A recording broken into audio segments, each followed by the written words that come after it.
Menurut Sensei, di Jepang pernah ada nabi nggak? Oh yeah, it's a good question. Tapi we know one hadith from the Mishkata Kan ada Masabi. 124.000 nih nabi. Betul. Just I want to mention 124,000. Right? Yeah. Before you read this Quran about Akira, the first is Akira. Apa dulu tuh orang Jepang memang mikirnya gimana? Abis mati gimana? Sudah selesai. I mean, this life just finish. Finish. Tapi itu berita siapa namanya Railil Black masuk Islam. Itu tuh Sensei tahu nggak? After come back to Thailand and then she shahada online. Secara online ya. So shahada lagi face to face.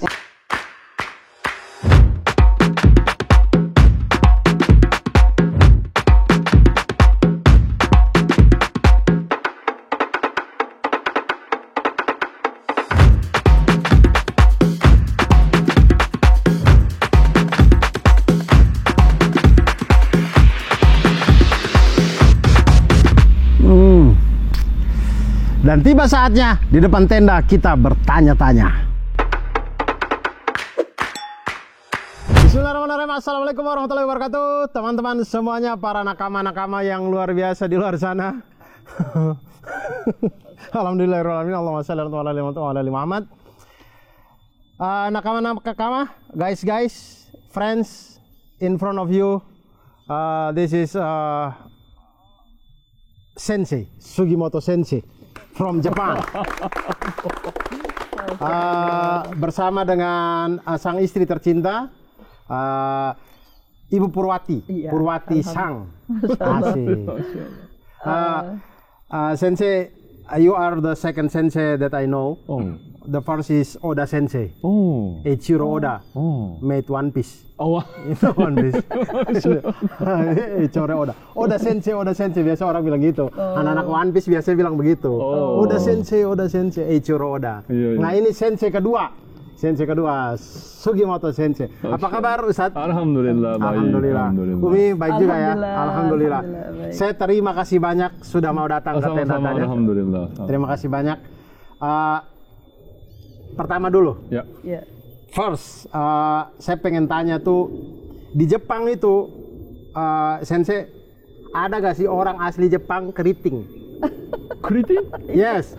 Ada. Origin of Japanese, but his hair is curly. Oh, not too much. Tapi ada. Ada. Tapi kenapa question begitu? Karena setiap kali saya melihat nonton film Jepang atau apapun, tidak pernah ada orang rambut keriting. Tidak pernah ada, makanya saya selalu penasaran. Orang Jepang ada nggak sih yang rambut keriting gitu? Saya belum pernah lihat sih. Ada ya? Tapi sedikit mungkin. Sedikit ya? Not keriting banget. Tidak keriting banget juga. Gitu. Makanya ada keriting jangan ke Jepang, Anda nanti di sana Anda dibotakin. Oke, Sensei. Hal kedua yang ingin saya tanyakan, apa hal yang membuat Sensei tertarik dengan Islam?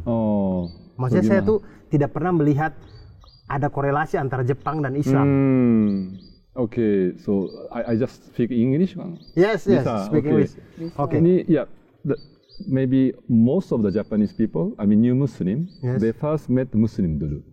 Okay. Muslim. So they exchange the way of view, way of life, beda kan? So they learn from Muslim. So they learn budaya, they learn akhlaknya. Bahasa. Why they are thinking, different way. So that is first tertarik ya. Tertarik ya. Different culture. Myself, I interested in Bangladesh culture first. I met orang Muslim. Bangladesh. Dari Bangladesh pertama kali. When I was student, that was first Muslim in my life. First Muslim I met in your life? In my life. Dari Bangladesh. When you in college? Kobe University? Yes. Just 19 years old ya. Okay. Terus di umur 19 tahun. Okay. Terus I went to Bangladesh. He invited me to visit Bangladesh. And you went to Bangladesh. Bangladesh. Tapi ini culture shocknya sangat besar because orang miskin. It's so poor that time. It's 29 years ago. 29 tahun yang lalu ya, keadaan Bangladesh itu negara sangat miskin. Iya, gitu. sangat miskin. So culture shocknya gede banget ya. Gede banget kan. Tapi orang-orang itu sangat waktu itu hospitality, friendly. I mean his family is very good. Sangat hangat, baik. Iya, gitu. baik. So saya mikir kenapa dia baik banget gitu. And then they have very big family. Maybe in Japan the family is already broken. But in Bangladesh still not only parents or children, but their auntie, uncle, yes. Yeah? Like Indonesia. Big, yeah. Their cousins and nephews, banyak kan. And then when he come back from Japan to Bangladesh, visiting one family, the other family. Silaturahmi. Ke semua keluarga. Ya, kenapa gitu? We don't have that practice anymore in Japan. Nggak ada seperti itu. Family-nya collapsed, broken. Jadi misal menikah orang Jepang dan orang Jepang, itu tidak lagi mengunjungi mertua, mother-in-law, father-in-law. I mean, it's masih ada, tapi kayak harus minta izin dulu. Jadi, Bu, boleh nggak saya datang ke rumah Ibu? Atau Ibu yang mau ke rumah anak tuh harus telepon dulu, boleh nggak? Kalau kita kan datang aja. Bukan, don't want to disturb, like. Nggak mau mengganggu privasi masing-masing gitu. Oh begitu. Jadi ketika ke Bangladesh tuh kaget banget gitu. Ternyata kerukunan sebuah keluarga tuh hangat, strong. So saya mikir kenapa still they maintain this relationship. The family value-nya kuat kan. Nilai-nilai dalam ini keluarga. Thinking. I visited his home, I mean village. Ke kampung. Kampung. No school. Anaknya just lari-lari ke sana ke sini. Tanpa baju. Ya bajunya gitu. on di atas. Tapi mereka happy banget gitu. Iya. Tapi kemudian yang saya heran maksudnya Sensei merasa bahwa kerukunan di dalam keluarga ini kami di Jepang is broken gitu. Not practice like that. Not really strong, not really strong. But many Indonesian, banyak orang Indonesia itu merasa bahwa budaya Jepang itu lebih bagus gitu. In different aspect, Yes, in different aspect. Masih misal kayak orang tuh sering bilang orang Indonesia itu banyak Islamnya, sudah diajarin kebersihan, tapi buang sampah sembarangan. Lihat Jepang tuh, mereka bukan orang Islam, tapi malu kalau buang sampah di jalan, bersih. Bohong juga aib. So every culture, every nation has a strong point and then maybe weak point. Beda. For example, maybe Indonesia also similar, like more family oriented. And then maybe hospitality-nya, friendliness-nya, maybe bagus better, bagus. Maybe more generous, more karim, for example. But in Japanese people, different. Maybe they are good at cleanliness, discipline, timekeeping, for example, or the hardworking. Keep promise. Keep promise, Ini beda itu, the strength-nya beda. Kekuatannya. Menurut Sensei, apa yang membuat orang Jepang itu kayak jadinya menjaga kebersihan, tidak mau berbohong, kalau ketahuan korupsi mengundurkan diri. Ini the basic philosophy or the thinking behind is do not want to disturb other people. Misalnya, like if dirty, it will disturb other people, right? Nggak enak kan? If toiletnya kotor, so other people feel nggak enak kan? Terus if late, time-nya waktunya late, then it will disturb other people's schedule. So pikirnya orang lain. Memikirkan kemudahan bagi orang lain. Ini thinking behind. Wow. Jadi nggak mau gitu, nggak mau mengganggu orang lain, menyusahkan orang lain. Betul. Itu kalau we know in Islam is part bagian dari ukhuwah Islamiyah, ada yang ta'aruf, ta'awun, tafahum, itsar yang terakhir ini ada. Mendahulukan saudara. Jadi berpikir untuk begitu. Termasuk saudara. Budaya memberi hadiah. Itu kan budayanya orang Jepang tuh. That is the main reason why people do not want to visit each other too much, because if visiting they have to welcome, preparing makanan, and waktunya maybe disturbing. Makanya harus pikirannya izin mikir dulu. too much ya. Terlalu mikirin orang lain tapi kayaknya berlebihan ya. Yeah, so It's that's too a much, plus right? and a minus. Ya plus minus sih. Ya. Okay. And after you went to Bangladesh and you come back in Japan, apa yang berubah? Yeah, that's why I feel like they have very good value kan. Yeah. So Nilai-nilai itu luar biasa. Kenapa they practice begitu? Yeah. So because they are Muslim, maybe based on Islamic value, morality. So after back to Japan, I start finding books on Islam. Oh, okay. Yeah, that time no internet. No internet. 1996. Oke, Iya. 1996. Belum ada internet. Kalau Jepang aja nggak ada internet, apalagi Indonesia. 96. Waktu itu ya. Oke, tahun 97 kita lagi mau menurunkan Pak Harto itu. Maybe some of you not yet born, I don't know. Iya, belum lahir. Ada yang belum lahir. Indra? Belum lahir. 2000? 2002 lahir. 97 belum lahir. Yeah. Okay. So no internet. So I try to find a book in library or the bookstore, and I found the Quran in Japanese language, translation in the bookstore. Oh, okay. And I start reading. I baca. Oh, the first book of Islam that you read is Quran in bahasa Japan. In Japan. Okay. So ini Quran pertama ya. Ya pertama ya. Ini it's so different book ya. I've never read this type of book ya. So I found very unique concept dua. Okay. Satu is the akhirah, concept of akhirah and the concept of tauhid. Okay. Ini saya pertama kali. Saya tidak tahu apa akhirah itu apa. Iya. Tauhid itu apa. Nggak tahu sama sekali. First time. You cannot, nggak pernah dengar dan you nggak cannot pernah find tahu any sama other book sekali. in Japan. Okay, before you read this Quran about Akira, the first is Akira. Apa dulu tuh orang Jepang memang mikirnya gimana? Abis mati gimana? Sudah selesai. I mean, this life just finish. This dunia is just this dunia doang. Oh, abis itu selesai sudah. Tidak ada apa. Nothing waiting. Oh, bahkan tidak ada yang kasih tahu kayak, maksudnya tidak ada sama sekali ya? Ini we call assumption, presumption, only assumption. Okay, everybody think this life is the end. Nobody teach like that, but they assume by themselves. Begitu. This life is the end. But siapanya bilang? Nobody said. Karena we cannot see. We cannot see after mati. We cannot see, right? Yes. So they presume nothing there. Yes. Tapi after I read the Quran, akhirnya ada. That is a janjian dari Allah kan? Okay. Janji dari Allah. Yeah. So just start thinking, kalau akhirnya ada, gimana gitu. So I just mentioned in the poverty, the very miskin in Bangladesh kan. Okay. So saya mikir, why they are miskin? You know, simply because they are born in Bangladesh. For example, someone born in Japan, simply they are born in Japan, their education, their health, somebody they're secured.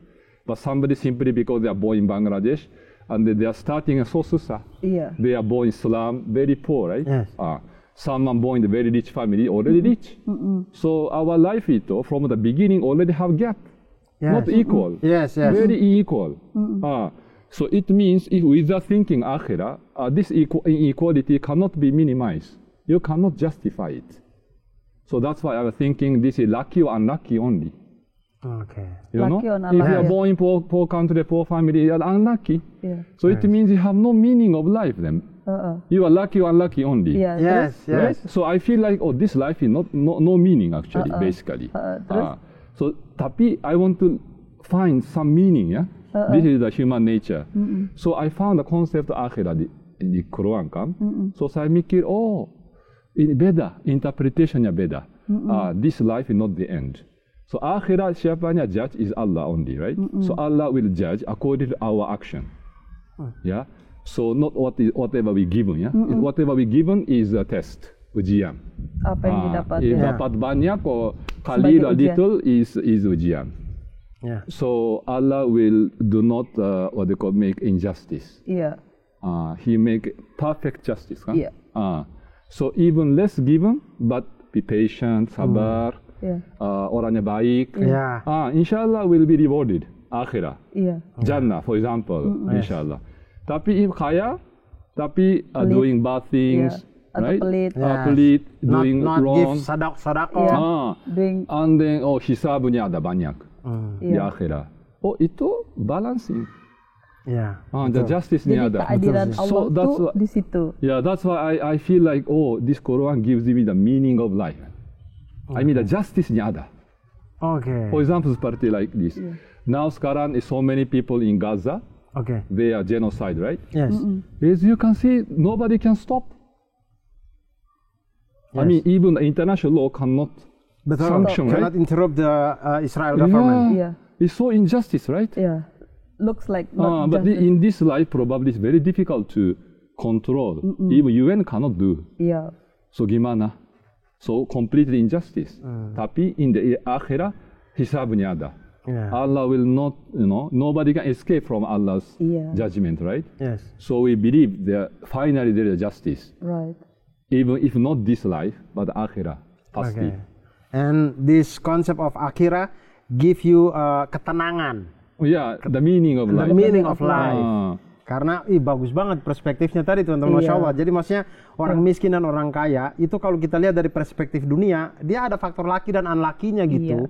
Kalau teman-teman lahir dari kebetulan kayak kita biasa bilang ya, teman-teman biasa bilang kayak kamu privilege keluarga aja gitu. Kebetulan lahir anak pejabat bisa sekolah di sekolah bagus. Bagaimana kalau yang miskin? Bisa langsung jadi somebody, betul gitu. Somebody. Tapi kalau konsep kita pakai lihatnya dari akhirat, orang miskin sabar dapat pahala, orang kaya sedekah dapat pahala.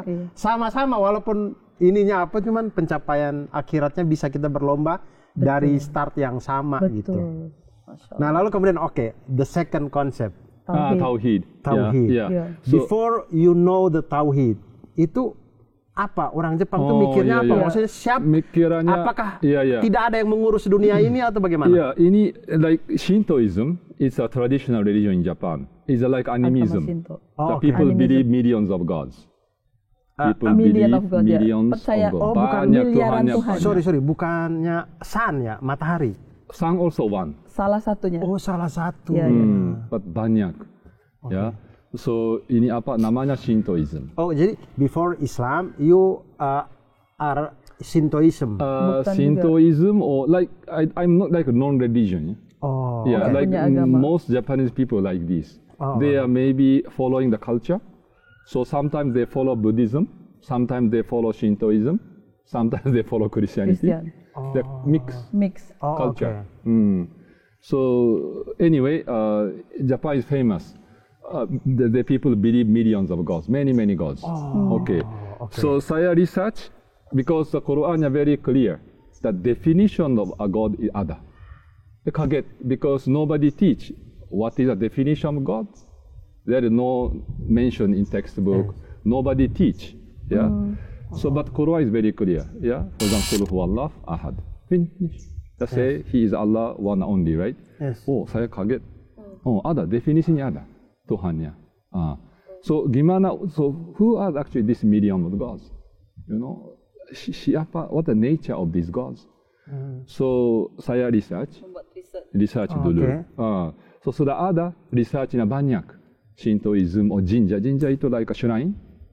So in millions of gods itu actually is a jin. Jin. Jin. It is spiritual power. Spiritual power.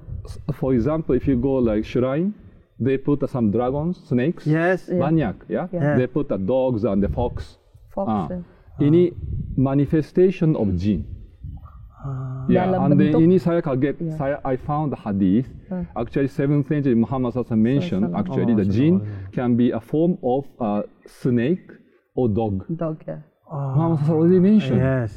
And we can find this evidence in Japan. If you go to shrine, people worship the dragons. Dragons come from snakes. From China. Originally from this India, this Hinduism. I don't know I can mention this or not, but they call Naga. Naga worship. My friend, his name is Ari Kriting. He's truly believe that Naga is exist. So I punch him in the eye. It's just joke between us. Okay. And snake and snake, dragon, right? And the fox. Dragon and fox. Yeah, because the Muhammad Sallallahu said is a dog, okay? Because the fox is scientifically is a family of dog. Dog, ya. Fox itu, fox itu apa bahasa? Rubah. Yeah, the family of yes, dog. the family of dog. The fox itu. Yes. So pas banget. Yeah, it's very precise statement. Saya kaget. So pokoknya is all the worship. These are all millions of gods. Actually, their nature itu jin. Jangan-jangan patung Hachiko juga itu. Bukan, cuma hantu beneran. Ini Hachiko-nya ini dog, real dog. Beneran, bukan Tuhan, nggak disembah. I watched the Hachiko movie. My tear goes down. Because the loyalty, right? Yeah, of course. Even dog begitu. Yes. Maksudnya bayangkan anjingnya Jepang aja setia kayak gitu. Kalau bayangin anjing Indonesia pasti ditinggal itu. Kemudian itu konsep tauhid. So that's why belum ya. That's Just I realized after I read the Quran, I found the tauhid. Or then what is the belief? What is the millions of gods itu kan? So now I realize what the Japanese people used to believe. I study the religion of Japan. After knowing Islam, and they found a lot of jinn. Jinn is a creation, not creator. So now I understand. We're supposed to worship creator, not creation. Yes. Jinn has a certain power. They have some power, spiritual power. So people living in the jungle before, and then they feel like spiritual energy. They takut juga. So they start worshiping. Worship the tree, or the clouds, or the sun, stones, rocks. There's something because the jinn, they live, in the jungles. They live in the like stones and then rocks. Toilet juga. Makanya ada kami sama toilet. Yes. Oh iya, worship toilet juga. They believe there is a God. Ada Tuhan di toilet. And it is true. Iya, memang dalam Islam juga nggak boleh berlama-lama di toilet karena di situ tempatnya jin kan. Kan ada anjuran nggak boleh berlama-lama di toilet kan, atau di kamar mandi itu kan boleh lama. In all much. So if you think that Tuhannya jin, then everything we can explain. Bisa dijelaskan ke masyarakat Jepang ya, apa yang mereka percaya sebetulnya jin, bukan Tuhan itu sendiri. So that's why I realized, so creator is satu. So masuk akal is simple. Kalau if there are a million of gods, then they will order to human being. Capek dong human beingnya. Too many order from too many gods. How you can follow? Even satu to have many orders. Ibarat kayak teman-teman bayangin, tidak apple to apple kalau kita samakan dengan manusia tentunya. Tapi misalnya kayak teman-teman bayangin kayak presiden suruh apa, tiba-tiba kepala dinas suruh apa, menteri suruh apa, kayaknya kebanyakan nih kalian ini. Kayak gitulah gambarannya. Konsep tadi akhirat, tauhid. Tapi yang ingin saya tanya, yang di bagian tauhid itu, Sensei merasa ini nggak kayak 19 tahun ini, Sensei hidup dan no religion but you know that many of gods, gitu-gitu. Begitu Al-Quran bilang, nggak, Tuhan satu doang, itu bisa terima, atau kayak masa begitu? Saya start thinking, kalau is satu, and kalau banyak, which one is easy for me to follow? Satu is easy, just one Quran, Tuhannya satu. One humanity, one religion. I mean, actually, I ask myself, what is the first religion? According to the Quran, is the first human being is Adam. What is the religion of Adam? Not Jews, not Christian, not Shintoism, not Buddhism.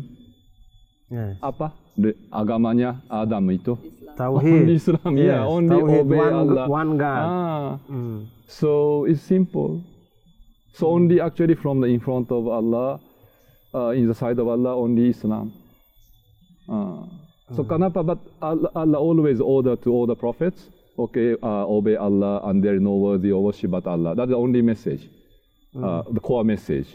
But we cannot see Allah physically. And the satu gitu, it's so susah to maintain this belief is so susah, because people are inclined to believe something seen. Yes. If we can see, then they believe. It's human nature. Yes. That's why every time people come monotheism, Tawhid comes, and then become polytheism, shirk. And then Allah send a new message, new prophets again. Okay. And they come back to Tawhid. And again shirk lagi. And Tawhid lagi, shirk lagi. Continue begitu. Human history. Yeah. Even the Makkah, Ibrahim alaihissalam make it Tawhid, right? Yeah. Tawhidic religion. Tapi that the 7th century Muhammad sallallahu is so many statues and shirk, right? Yes. Mushrik, Yes. So finally Muhammad sallallahu came and to purify. Iya. Again come back to Tawhid. It's a repetition. Yes. So begitu, like. Ya. Jadi selalu intinya Allah itu akan selalu mengirimkan nabi untuk kasih tahu dulu. Maksudnya kalau sudah dikasih tahu belum, baru diazab. Nggak mungkin langsung diazab, tuh nggak mungkin. Pasti selalu dikasih dulu pengetahuan, dikasih dulu messengernya, baru kemudian dilihat. Nah, itu tadi menarik. Allah mengirimkan messenger. Menurut Sensei, di Jepang pernah ada nabi nggak? Oh yeah, it's a good question. Tapi we know one hadith from the Mishkat. Kan ada 124.000 nih nabi. Betul. Just I want to mention 124,000. Iya. Mungkin ini mungkin satu like ethnic group, satu maybe country, maybe satu nabinya ada. Yes. Mungkin. Ya, tapi yang datang menuturkan dengan bahasanya, bahasa suku itu. Betul. Same kaum kan? Yes. Satu kaum, satu nabi itu mungkin. Maybe ada juga mungkin in Japan juga, tapi namanya nggak tahu. Iya, artinya begini. Maksudnya yang ingin saya tanyakan dari pertanyaan yang tadi adalah, sebelum Sensei masuk Islam tuh ada nggak sih orang Jepang, bukan orang pendatang ya? Kalau tadi kan Bangladesh, ada mungkin orang Indonesia, orang asli Jepang yang Islam. Ada. Oh ada, tapi sedikit banget. Ini mereka ini dapat Islamnya dari mana ini maksudnya? Begitu, like maybe in historically, the first we consider the first Japanese Muslim, it was 1891. 1891. Yeah, ini we historical record. He was the first Muslim, Japanese original Muslim. Namanya Shotaro Noda Shotaro. He was a journalist. What happened? The Turkish mission came to big ship, and they want to see the Kaisar Meiji, Japan. Restorasi Meiji. Batosai Himura. Kenshin. Okay, that's period. Restorasi Meiji. Yes. I know the Batosai. Batosai. Okay. Batosai. Okay. Samurai X. Rurouni Kenshin. Yes. Rurouni Kenshin. Okay. We do not go there. Story. Maybe nanti. Hiten Mitsurugi. Nama ini. Nama jurusnya. Hiten Mitsurugi. I know Japan. Just tapi saya juga actually saya turunan samurai. Oh iya. Originally, saya samurai Muslim gitu. Wow. You can check like Sugimoto clan, namanya Sugimoto kan? Sugimoto Sugimoto itu you can trace back ini samurai. Even come to the emperor actually originally. Sampai dengan emperor. This family tree-nya. So anyway, just Oke, jadi 1891. Iya. Ini Mr. Noda Shotaro. Waktu di restorasi Meiji ini So dekat kapal Turki. After they successfully met the emperor of Japan, they on the way come back. Typhoon hit. Big typhoon. Angin topan. Yeah, hit the ship, and then more than 90% of the passenger mati. They drown. So neighboring, like we call Wakayama Prefecture, the villagers, they try to help the survivors. Orang-orang yang orang-orang Turki ini, yang dari kapal Turki ini. Betul. And then they prepare the ship again to return. Yes. And in that ship, this Mr. Noda collect donation for the believers, for those who are families of those who died, and they want to carry this donation and then go to Turkey together. Dianterin sama salah satu orang Jepang tadi yang Pak Noda tadi. And then after arrive Istanbul, he met Abdul Halim II, is that the Sultan. That time. Sultan Abdul Halim. Directly met and they give donation. And then, of course, this Sultan Abdul Hamid II so appreciate. So terima kasih banyak. Yeah. So he suggested him, Noda, stay here and teach Japanese to our military. Untuk mengajarkan bahasa Jepang ke para militer itu. Military. Okay. So he agreed, he stay. And while he staying in Istanbul, the dawah happened. There is a British, the British new Muslim, Abdurrahim Quarium. He is from Liverpool, from UK. Okay. He is one of the first Muslim in UK. Iya, on UK. Yeah. He's from Liverpool. Liverpool, yes. Oh, Muhammad Salah teman-teman ini. Begitu. Dia juga tinggal di Istanbul. Oh, okay. And they start dawah ke to this orang Noda. Jepang ini. Okay. And then he was convinced Akhirnya and shahada. masuk Islam. Masuk ke Di Islam. Istanbul. Noda Sensei Noda ini. Sensei ini. Become Muslim di Istanbul. Okay. Tapi yang melakukan dakwah itu justru dari UK. Dari UK, dari Liverpool tadi itu. Yeah. So tapi this is only one ya. Satu. So after come back to Japan nggak tahu dia history-nya nggak tahu. Iya. Yeah. So later maybe it's not so many Muslim story in the history of Japan. Okay. Only after 1970s, after World War II. Okay, 1945. 45, yeah. This area is like no information about Islam. Blank informasi tentang Islam. Blank, yeah. After 1970s, when the Japan economy grow very fast, is a high economic development period. Yes. So many the workers, Muslim workers, come to Japan. That is the first period. Ya, begitu. Jadi itulah yang kayaknya terasimilasi lah di situ budaya dan orang-orang dan mungkin culture dan agama dari pekerja-pekerja Muslim dari luar Jepang yang datang ke Jepang mulai dari 1970 itu karena ekonomi Jepang naik dan segala macam. Tapi tadi saya itu sempat tanya sebelum kita syuting ini, Masjid Kobe itu katanya sudah lama. Ya, itu was 1935. Before World War II. Wow. Yeah. What happened? The Indian traders and the Tatar dari Rusia. Dari Rusia. They are the refugees because Russian Revolution. Revolusi di Rusia, and they escape pengungsi to Japan. Kobe. Kobe is an international port, like Yokohama, Kobe. So they stay and they need masjid. So Indian traders, businessmen, and then Tatar, they collaborate and they make first masjid. First masjid in Kobe. Yeah, Kobe. Jepang. And the second masjid is Tokyo. Tokyo Masjid. Jami tadi. Tokyo. Yang tadi dibangun oleh Turki. Tatar juga. And the Indian traders juga. Di Tokyo itu ada masjid ya? Ada masjid terbesar. Ada berapa masjid di Tokyo? Sekarang? Iya. Sekarang banyak. Oh, banyak. Alhamdulillah. Masya Allah. Tapi masjid yang terkenal dan terbesar itu Tokyo Jami namanya. Masjid Turki. Bangunannya persis kayak masjid Turki. Persis. Kalau di Indonesia kan jadi Masjid Jami Tokyo. Iya gitu kan. Tokyo Masjid Jami Tokyo kayak masjid alun-alun Malang. Pakai jami itu biasanya masjid-masjid alun-alun kota. Jami itu artinya besar gitu.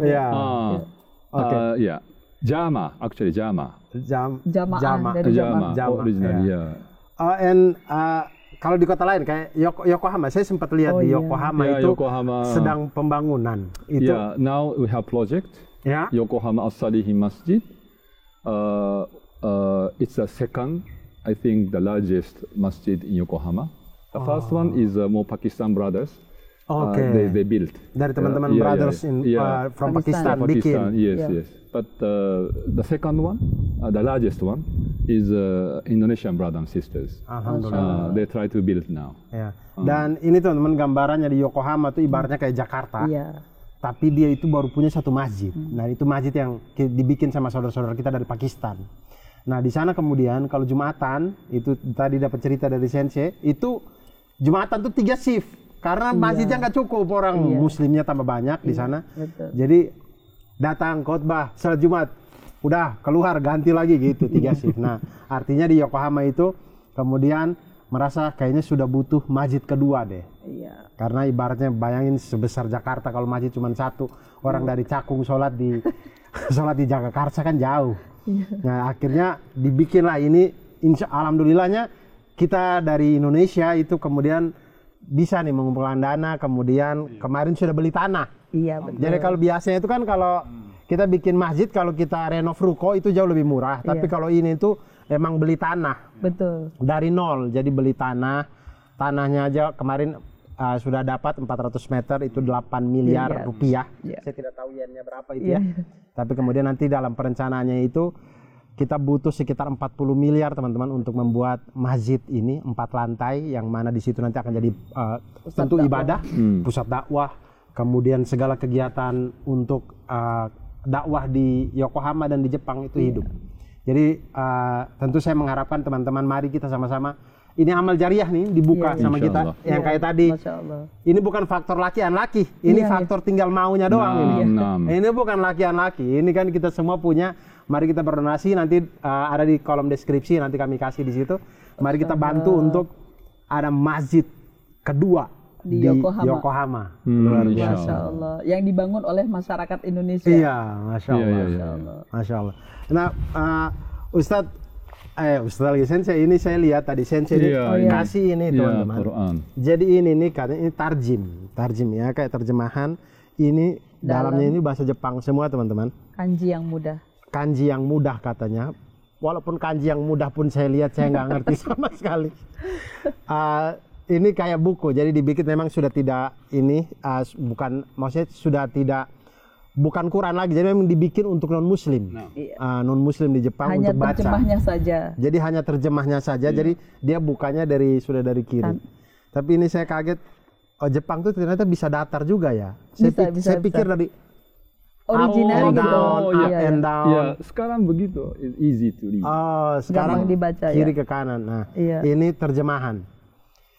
Ini katanya sudah 6.000 eksemplar and dibagi-bagi. Sudah dibagikan ke masyarakat Jepang. Ini kenapa Sensei bikin ini? Awal maksudnya Sensei bikin ini. So as I mentioned, after I met Muslim dari Bangladesh, and I found this Quran, and because it's Quran, I was really convinced Islam. So it's a book of Hidayah. Yes. So I want to other Japanese people to experience similar. Not us to invite on to guide. It's only Allah who can give hidayah. And this is the most powerful instrument. Even this is the meaning or translation of the Quran, but it has a very unique, I think, influence to the Japanese people. So that's why I make it more easy Japanese. Easy. We have the previous difficult translation. So make it easy, very readable. Yes. So hopefully more Japanese people understand Islam, not misunderstanding. And orang Jepang itu maksudnya budayanya Jepang itu emang suka baca ya Sensei? Ya betul. They really like to read. Yes. Even we have internet, handphone. Tetap aja book has its own unique value. Kita di Indonesia ini ya, ustadz-ustadz itu udah nggak cukup bikin buku, harus nge-YouTube juga, harus ini, saking malasnya orang Indonesia itu. Ustadz-ustadz udah bikin buku banyak, ulama-ulama bikin buku banyak, nggak dibaca, harus ulamanya bikin YouTube juga baru mau nonton. Harus itu pun buku. Iya, itu pun masih nggak nonton juga, was susah. Tapi insya Allah mudah-mudahan setiap orang ada jalannya. Ini orang-orang tanggapan, maksudnya tanggapan dari orang-orang ketika Sensei bagi-bagi. Bagi-bagi ini. Ini free distribution. What they response to you? After they read, they appreciate. They appreciate. Happy banget. Ini untuk saya gitu. Iya, kaget banget. Boleh gitu. Iya. Pertama kali juga orang Jepang tuh melihat Quran gitu kan. Biasanya kan Quran image-nya kayak waduh. It's a religious book like a Bible for them. So they have never read before, and then they feel heavy juga. Tapi they feel appreciate because I emphasize this very important message. Yeah. For example, like Japan, we have constitution, Japanese constitution. This is like a rule or the way of life for the Japanese people or Japan residents. Yep. Ini also like a constitution for Dari whole Allah. humanity. Whole humanity. As a human, we are born as a human being. Yes. How to live as a man. So it's for human, for whole human. Yes. Yeah, rahmatan lil alamin. So I explain like this. It's a constitution, basic rule. Umat. That's why explaining the purpose of life, where we come from, and then where we are going to. In all gaib. Yes. But it's very important message. We give the meaning of life. So after I explain, they want to read. Iya. Yeah. And banyak nggak, maksudnya setelah itu kemudian orang datang menghubungi sensei bahwa dia dapat hidayah dan he want to convince to Islam. Alhamdulillah, just without explanation, just even this one is available in Amazon. Iya. Orang Jepang itu membeli dari Amazon. Beli Amazon juga. Beramai-ramai beli dari Amazon itu sampai Masya Allah. terjual habis di Amazon tuh pernah ya. Yeah. So Bahkan menjadi bestseller at least, kan? Yeah. Still. Masih bestseller. In the Islamic category. Islamic kategori you can itu just jadi Google it, bestseller yeah. untuk Quran. This. Masya Allah. Kaget translation. banget kan gitu, nggak nyangka orang Jepang Iya, ternyata maksudnya kok beli apa gitu. yang terjadi? Iya. Maksudnya apa yang ada terjadi di Jepang sampai orang tuh kayak rame-rame pengen tahu Islam gitu. Yeah, because of Muslim. Now the Japanese population decrease, and then Muslim datang ke Jepang. They work, right? So they see more Muslim in Japan. Iya. So Muslim itu apa gitu kan? Iya. So they come to Islam, the Quran. I have read the news about decreasing of population of Japan. Katanya many of men and women tidak mau getting married gitu. Itu kenapa? Kenapa apa yang terjadi? Iya.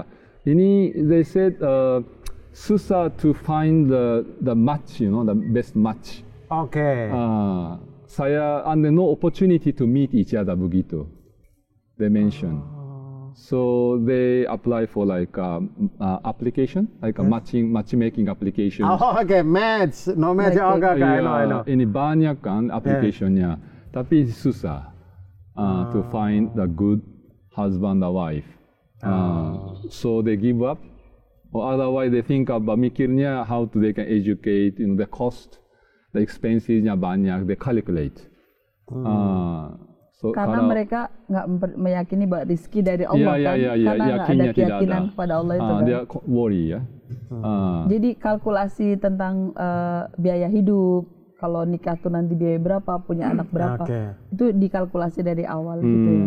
Begitu. Jadi kayaknya nggak mungkin kita membentuk satu keluarga.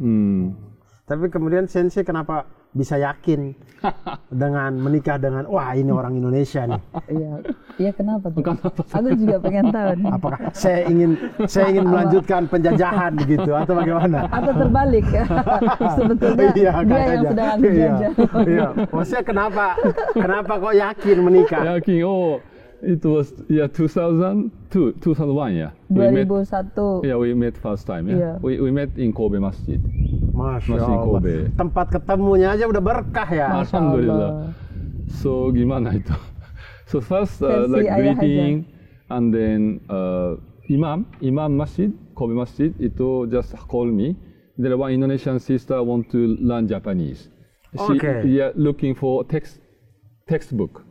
On Japanese language. So can you introduce booknya to her gitu kan? So I waiting in the library. So dia datang. Itu versi beliau. Ya ini no different version. Only one version. Tapi versinya Umi. Saya nggak tahu kan kalau ternyata Imam Masjid itu sudah mengenalkan ada sister dari Indonesia ingin belajar bahasa Jepang. Saya tuh nggak pernah meminta seperti itu sebetulnya ke Imam Masjid. I didn't ask anything to him. Really? No textbook? You can ask. Imamnya masih ada loh sekarang. Gitu. Nah, kemudian bagaimana kenapa? Kalau imamnya inisiatif. Inisiatif ke beliau, tapi nggak ke saya. Betul, imamnya tuh inisiatif. Dia pengen menjodohkan. Kayaknya. Masya Allah. Kayaknya gitu. So but I take it seriously. So I mean, then after I met, I really want to introduce a book kan. bahasa Japan, yeah. Yes. So just we walk to the bookstore. Okay. No internet, I said no internet. Yes. That time is 2000. 2001. The other, but not yet, not yet spread. Not much. Not much, yeah. So what happened on the way?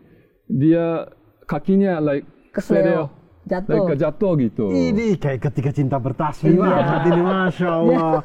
Ini kayak pertemuannya Khairul Azam dengan siapa ya? Saya lupa lagi. Ya, oke.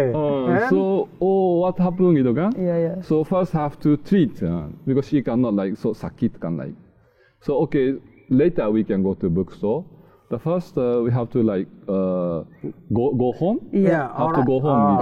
You take me to the restaurant India to restaurant make dulu, sure that my leg can walk properly. Yeah. Jadi memang benar-benar bukan dibuat buat accident banget. Jadi antara trotoar dengan kan trotoar lebih tinggi kan daripada jalan mobil. Yeah. Itu kaki saya benar-benar waktu itu kan sudah setelah maghrib jadi agak gelap juga, apa nggak terlalu terang itu. Jadi benar-benar kesleo beneran. Yeah. Nah di situ dia mau nolongin. Sebenarnya saya tuh nggak kalau di belakang tuh menurut versi saya nih kalau saya tuh kenapa yakin versi saya yang benar karena saya tulis di buku harian setiap kejadian itu. Ini tulisannya maybe already mistake. Nah intinya gitu, jadi kesleo terus beliau menurut saya tuh tiba-tiba ada beliau dari belakang terus mau nolongin, terus saya bilang don't touch me gitu karena bahasa Inggris saya juga belum bisa kan waktu itu.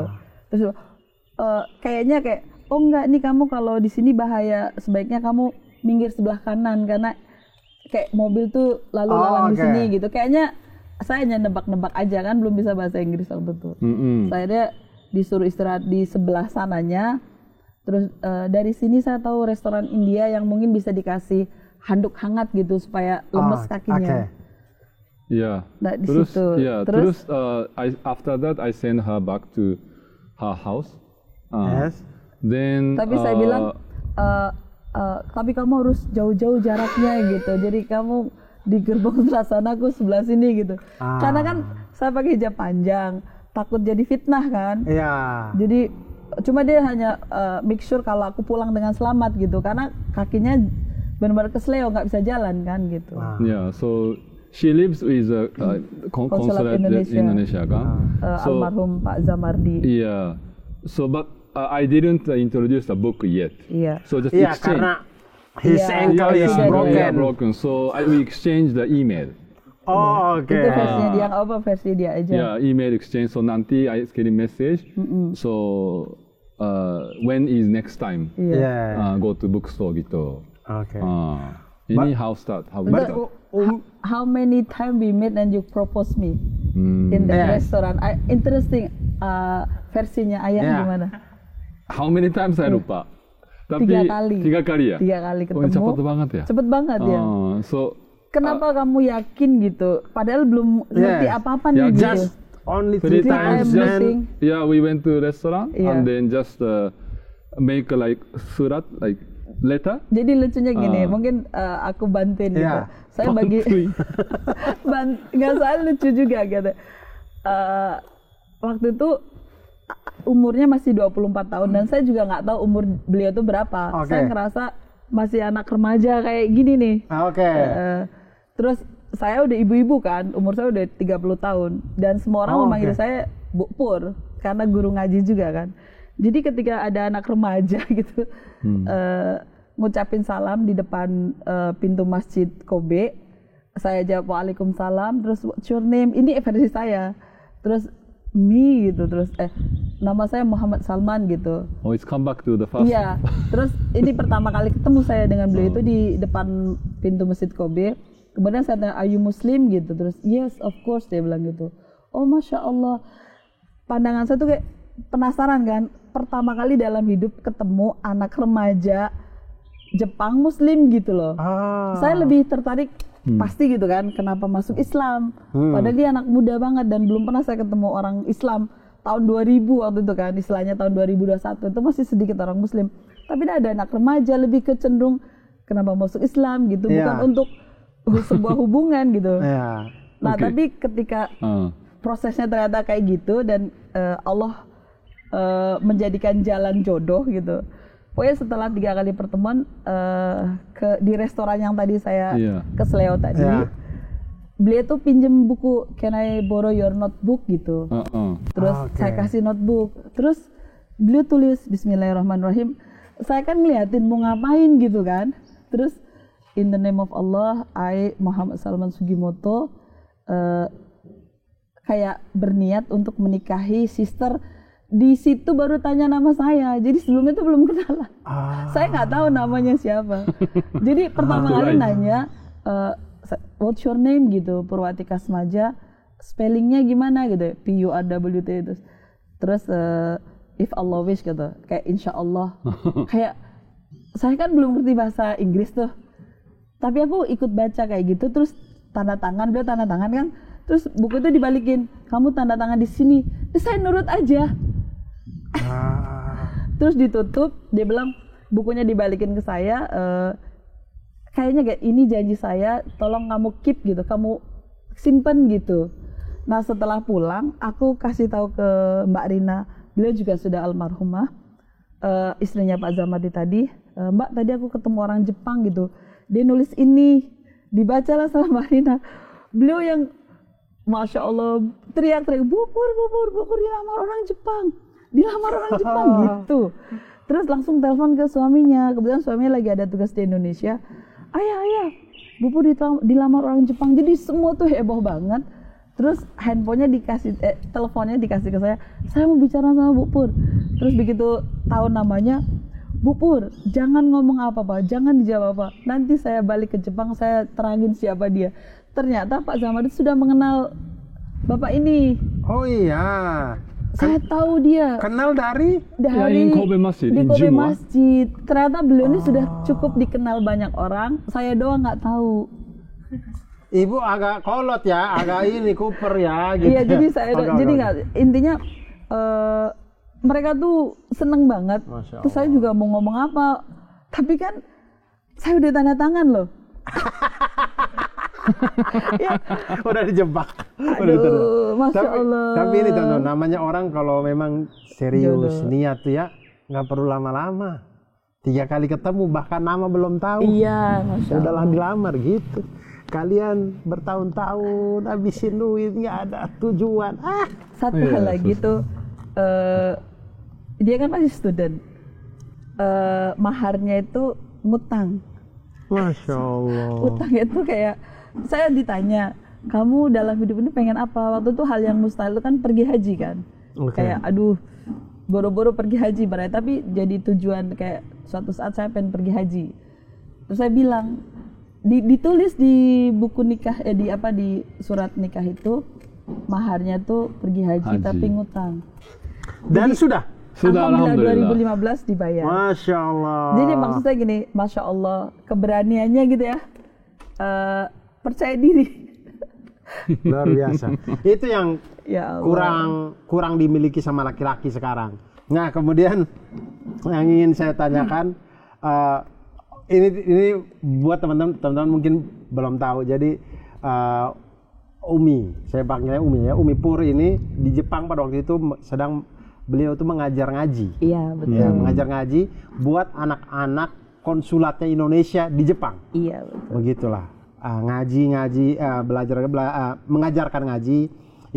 Lama-kelamaan banyak orang yang mau semuanya. Akhirnya kemudian beliau membuat TPA di Masjid Kobe. Di mana itulah tempat Sensei Sugimoto sering sholat, Jumatan, ngaji dan segala macam. Itulah. Masya Allah. Lihat-lihat dari beli kain biasanya kan kalau kita di Indonesia biasa dari kain-kain. Nah kemudian orang Jepang misalkan yang tadi kembali ke Sensei, after they read this terjemahan Quran terjemahan and they want to convert to Islam, itu biasanya gimana? The Japanese prosesnya begitu. So like most of the Japanese non-Muslim, first they met Muslim dulu. Okay. And then they see the good akhlaknya, their way of thinkingnya, then they interested in Islam. First Muslim dulu, then next is Islam. So what is the basics? The first source of Islam is the Quran. So they come to Quran. So first they try to baca, tapi many people do not really understand everything. So maybe understand, but they are not sure whether the understanding is correct or not. Yes. So they come to me. Yeah. Because their friends introduce. Okay, if you want to know this meaning the Quran, then belajar sama. Ya, belajar sama saya. Ya, begitu. So then for me it's like a last push. Yeah. Nice. So hidayah from Allah and the friends already help Muslims, and they already help. But lastly, Japanese people have some worry, concern, khawatir. So about what? About their life, because whether they can change their life, right? Bisa konsekuen nggak gitu mengamalkannya. So gitu. have to talk to Japanese. Iya. Ini benar nggak ini message-nya gitu kan? So they come to me and then so they have many questions. And then I also share my experience. So gimana gitu, they understand, but understanding and shahada is better. Because commitment-nya ada. Gap-nya ada. Okay. So I said, belief is not difficult. Don't think difficult. After belief, you become better person. As you will lose nothing, actually. Lose nothing, lose nothing. You can get the more benefits. It's not only dunia akhirat juga. The only thing is that what they call it, brave. You need little brave to accept it. And the first shahada and the next prayer. People concerned about the fiqh issue. About makanan halal, about alcohol, pork, right? Yes. And about baju, like sisters for the wearing hijab, right? And the 5 times daily prayers. That is nanti. The first shahada dulu. I mean understanding dulu, because that is the kunci pintu jannah. Shahadanya. Ini only kalimat thayyibah, ini is so heavy in front of Allah. Man mata ya'lam annahu la ilaha illa dakhala jannah. This Sahih Muslim ini hadisnya. So those who understand this, there no one they worship but Allah, is masuk anda mati, dia masuk jannah. I mean this is not saying to the born Muslim, okay? Oh, then I shahada and I enter jannah. Not like this. This is for the non-Muslim to make Islam easy for them. I mean intention is hadith. So Islam itu is really for all people. That's why many non-Muslims also mention that Islam itu show the way, so easy way to enter Jannah. Then why you are rejecting? I mean, Allah make it so easy for you to enter Jannah, but you are the only one who rejecting yourself by yourself. Make difficult by yourself. So kenapa gitu kan? So that's why just I explained it is so simple. Mau just only pokoknya mau nggak gitu kan? So if you understand this is a really true message, logically it's already proved, and then this is it's a translation, but the Arabic language, this original Quran is unchanged, right? 1,400 years, no change. Even scientifically also proved. So there is no contradiction, mistakes. So then what else you need evidence? Dan di dunia sosmed, saya lupa kapan dah, tapi saya pernah baca itu lumayan menggemparkan kami di Indonesia. Pokoknya di dunia sosmed lah pada waktu itu. Itu kami dengar, saya tidak tahu ini hoax apa tidak, tapi itu berita siapa namanya Rael Black masuk Islam. Itu tuh Sensei tahu nggak? Tidak tahu, actually. Ustaz Fatih Karim. Kita nggak tahu dia itu siapa tadinya. Dari Indonesia, orang Ustaz. Dari Indonesia, actually send me message, kirim message. Ustaz Fatih Karim. Kirim message ke Ustaz ke Sensei. Terus. Ini like become viral, like. Bener nggak? Become so famous, kan? People posting. So can you, I mean me, contact her gitu. Untuk memastikan ini hoax apa tidak. Okay, terus? So I just send a message through IG. I send a message to her. Dia reply.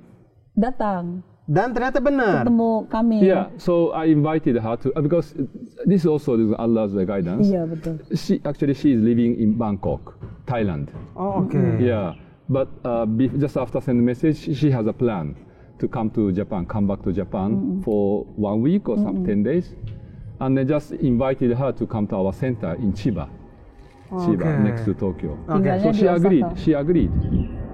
She agreed. So we met. Yeah, together with my wife, and then bikin podcast, tanya-tanya. Jadi kita juga baru kenalan saat itu. Iya, begitu. Nggak kenal beliau itu siapa sebelumnya. Malah beliau yang sudah di post podcast yang kita buat, beliau ternyata ngerekam juga, sudah di podcast di YouTube kalau nggak salah. Pokoknya dia met good Muslim in Malaysia. Iya. Oh, Masya Allah. She visited many countries. When she visited Malaysia, she met good Muslim, and this Muslimnya has some issue-nya, problem ada. So dia doa to Tuhan, I mean Allah. So dia juga ikut, dia Nure, dia juga ikut, want to bantuin ini temannya. Ingin ikut mendoakan temannya. So saya juga doa to your God gitu. Iya, awalnya kayak gitu. So dia together kan sama-sama doa kan. So nanti dia belakangnya has issue-nya, problemnya. So tapi kan nggak kenal Tuhan kamu itu siapa. So she herself now start praying to Allah gitu. Dia juga punya masalah sendiri kan. So where she can, to whom she can pray gitu kan, doanya siapa gitu dia kan. Dia ada masalah. Terus Tuhan aku ke siapa namanya gitu kan. Because her friends, the problem issue-nya solved.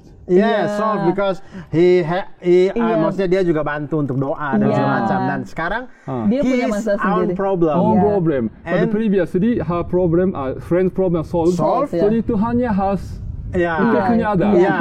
Nah, ketika masalahnya di dia bingung. Saya kalau mau doa, Tuhan saya mana ya? Tuhan saya siapa ya? Oke. Akhirnya masuk Islam. Masya Allah. Itu luar biasa sih, kayak hidayah itu justru ketika dia ingin mendoakan temennya gitu kan. And one of the first books, because she loves study. Iya. She loves learning, so she bought many books. Termasuk beli and this Quran is one of the lewat first Amazon. She bought. Buku pertama yang dia beli itu Al-Quran ini. Masya Allah.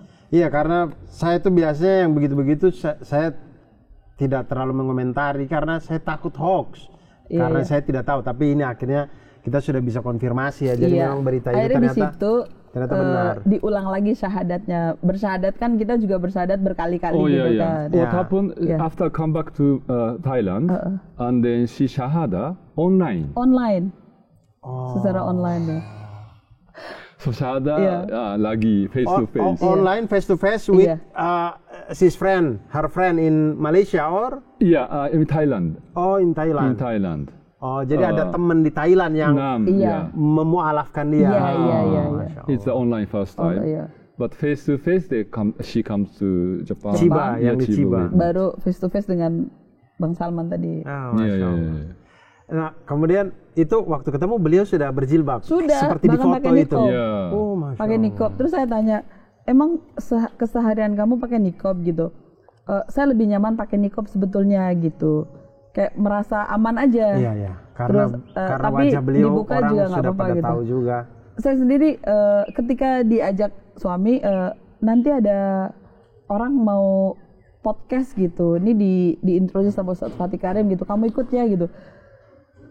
Ngapain ikut gitu? Saya tuh nggak nyangka juga yang akan datang tuh secantik itu, Masya Allah, tabarakallah gitu. Bagus juga aku ikut, kalau nggak bahaya. Nggak ada muhrimnya. Tapi saya sendiri terkesima gitu, meskipun sama wanita gitu, Masya Allah cantik banget. Tapi gitu. Bubur nggak usah takut, karena kalau Riley Black aja Sensei tidak tahu itu siapa, itu aman. Itu aman. Sampai sekarang juga nggak tahu. Agak nggak aman tuh kayak saya nih yang tahu dia siapa, itu agak bahaya emang. Tapi yang ingin saya tanyakan lalu kemudian yang tadi sebenarnya pertanyaan lanjutannya adalah di Jepang itu kalau pakai jilbab gede itu gimana? Aman aja? Alhamdulillah aman. Oh, Masya Allah. Jadi seluruh penduduk Jepang itu kan tadi semangatnya tidak ingin mengganggu orang lain kan. Jadi ya tetap kita mendapat kehormatan pakai hijab, bahkan mereka pikir ini boshi kayak topi, semacam topi gitu. Malah sering dipuji, ininya cantik banget, warnanya cantik. Brosnya iya, atau apanya gitu. Ini apa namanya gitu. Justru dari situ link jalan saya untuk masuk ke dakwah. Dari pertanyaan orang Jepang itu langsung tuh kita cerita Islam itu apa yang saya percayai gitu. Jadi kalau pola beliau berdakwah itu kan menunggu pertanyaan dari orang Jepang yang menjadi penasaran tuh apa sih gitu. Kalau sebenarnya muslimah lebih mudah berdakwah ke orang Jepang karena pasti pertanyaan kan dengan pakai hijab ini. Jadi ada juga teman saya yang masuk Islam gara-gara naik hijab.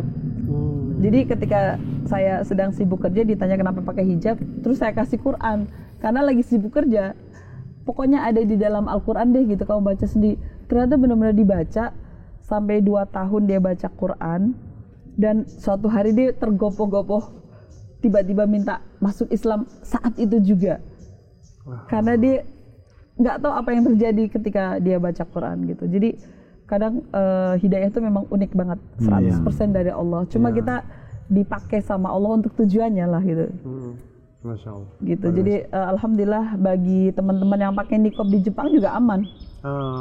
Banyak anak-anak muda yang sekarang kerja menjadi perawat itu kan di rumah sakit juga pakai masker. Kan? Jadi memakai niqab tuh kayak orang pakai masker. Ibaratnya gitu. Jadi aman-aman aja. Ada beberapa teman-teman akhwat yang anak-anak muda dari Indonesia tuh di Jepang malah pakai niqab. Di Jepangnya dapat hidayah dan pakai niqab gitu. Keren banget sih. Luar biasa. Nah, kemudian ini Sensei dan Umi, ini kita sudah lempar beberapa postingan reels gitu, reels lagi story untuk orang-orang bertanya kepada Sensei maupun Umi. Nah, ini adalah segmen Jambar Jamaah Bertanya. Oh gitu. Pertanyaan yang pertama ini dari Aldo Permana. Sensei Sugimoto sudah pernah berangkat haji? Sudah. Saya sudah jawab ya itu ya. Sudah tahun 2015. Itu tuh waktu itu mas kawinnya utang. 2015 lunas. Alhamdulillah. Udah terjawab tuh ya. Kalau 2 kali sebetulnya masih remaja juga sekali pernah berangkat. Oke. Kalau gitu itu yang kita tanya aja. Kalau sudah, tolong ceritakan pengalamannya. Pengalaman pertama kali berhaji ataupun pertama kalinya Sensei, the first time you go to Makkah and Madinah, you saw the Ka'bah, worship in Ka'bah and in Nabawi Mosque. How is your impression? It was year 2000 when I was a student. 2000. Pertama kali. 2000. Tahun 2000. Kan ketemu saya itu beliau sudah berislam kan 3 tahun yang lalu. And sudah haji also. Sudah haji juga Masya saya Allah. sendiri kan. And then that was invited haji. Di Jepang nggak perlu ngantri kali ya? Enggak perlu ngantri. Mending kita hijrah teman-teman dulu ke kita Jepang. haji lewat Jepang aja teman-teman. Insya Allah. Iya, jadi kita ambil paket haji yang Chiba. Bukan Jepang. Iya, maksudnya ada kalau paket umroh tuh kan ke Turki, ada yang paket umroh tuh ke Mesir. Iya, betul. Nah, ini kita ambil paket haji tapi ke Yokohama. Iya, benar. Jadi Yokohama dulu baru Mekah. Bisa. Sekalian jalan-jalan beli One Piece. Oke. Tahun 2000. Ya, 2000. It was invited. I mean the king of Saudi Arabia invite because we have non-Muslim majority country. Okay. So like 40 Japanese new Muslim, they invited. So embassy of Saudi Arabia invited us. So just I could. So the pertama kali, I went to discover, right? And from outside, so gede banget. Yeah. So big. Yes. I was just so impressed. And then masuk kan, so ada kabarnya ada. Saya cry. Yes. It's so great. I mean, so quiet that time. Just I look at up, just the bird, the pigeon. Yes. It's just surrounding. Now it's too crowded. But that time, year 2000, quiet. So like I feel like inside the Kaaba is like independent country, island. Nothing outside. So nggak ada very kata-kata. special ya. Yes. Kayak tadi kalau itu kayak ocean, Ka'bah tuh kayak ada lagunanya di tengah gitu, kayak tenang. Memang tidak bisa dijelaskan. No, difficult to describe. Yeah. Tapi peace ya, salam gitu kan. Yeah, that was the first impression. Yeah. What do you make prayer that moment? Prayer ingat banyak. Kayak doa. Banyak. Ya, ini between me and Allah. Masya Allah. Berarti itu tahun 2000 itu. Berarti Sensei itu umroh dulu atau haji dulu? No, this is tamattu. Oh, langsung haji? Yeah. Langsung haji. Oh, tidak. First time itu haji tuh? Ya, haji ya. Haji dulu, umrah dulu. Oh, berarti langsung haji. But haji tamattu is the first umrah dulu and then haji, right? Yeah, so ini haji dulu. Ya, haji dulu. Berarti yang pertama kali Sensei ke sana, ke Mekah Madinah itu yang di-invited by kedubesnya rajanya Arab Saudi, ya itulah pertamanya haji tahun 2000 ya. Itu dia tadi Aldo Permana. Berikutnya ada lagi nggak? Pertanyaan dari Hudeo, apakah warga Muslim di Jepang mendapat rasis atau diskriminasi? Tidak ya. Itu tadi saya sudah tanya juga, pakai jilbab di sana aman-aman, bahkan pakai nikob juga aman-aman. Malah kita di Indonesia yang orang pakai nikob kita suka penasaran kan, India makannya gimana ya gitu. Suka dilihat-lihat itu. Aneh banget, orang Jepang aja aman-aman di sana. Apa susah mencari ini lebih mana? Apa susah mencari kuliner halal? Still better if compared to 30 years ago. Now it's very easy to find the halal restaurant, right? It's like halal ramen, halal yakiniku, for example. It's easier now. Halal sushi. Oke. Sekarang sudah gampang ya. Sudah gampang. Masya Allah. Alhamdulillah. It's really you cannot imagine 30 years ago we can eat halal ramen. We never imagine. Sekarang banyak di Tokyo, for example. Di Tokyo ya. Optionnya. Keren. Masya Allah. Keren. Alhamdulillah. Oke, ini kita sudah sampai di terakhir. Tapi ini nih, saya mau tanya dulu. Ini kita tayang tanggal berapa ya? Ini bisa dipercepat. Bisa ya? Saya pengen tanya pertanyaan terakhir. Sebelum kita tutup. Khusus untuk Sensei Sugamoto. Sensei, prediksi skor Jepang-Indonesia. Football in qualification World Cup. Jepang-Indonesia tanggal berapa ya? Sekitar bulan Juni, awal-awal Juni, sekitar 10 Juni. In 10 June itu Indonesia akan ke Jepang. Jepang versus Indonesia. Kira-kira prediksi skor. Prediksi skornya berapa? Japan 3, and Indonesia maybe 0. Yes, saya juga sih. Kalau saya sih 5-0 ya. Kayaknya kita akan kalah 5-0. No, I mean just memang statistiknya kita jauh dari Jepang. Tapi saya juga kalau kita bisa tahan imbang itu sudah sangat miracle. Itu miracle of kalau 0-0 gitu ya. Iya, kalau misalnya 1-1 atau 2, tapi kayaknya kita kalah sih. Walau. Tapi kita kalah. Oke, baik.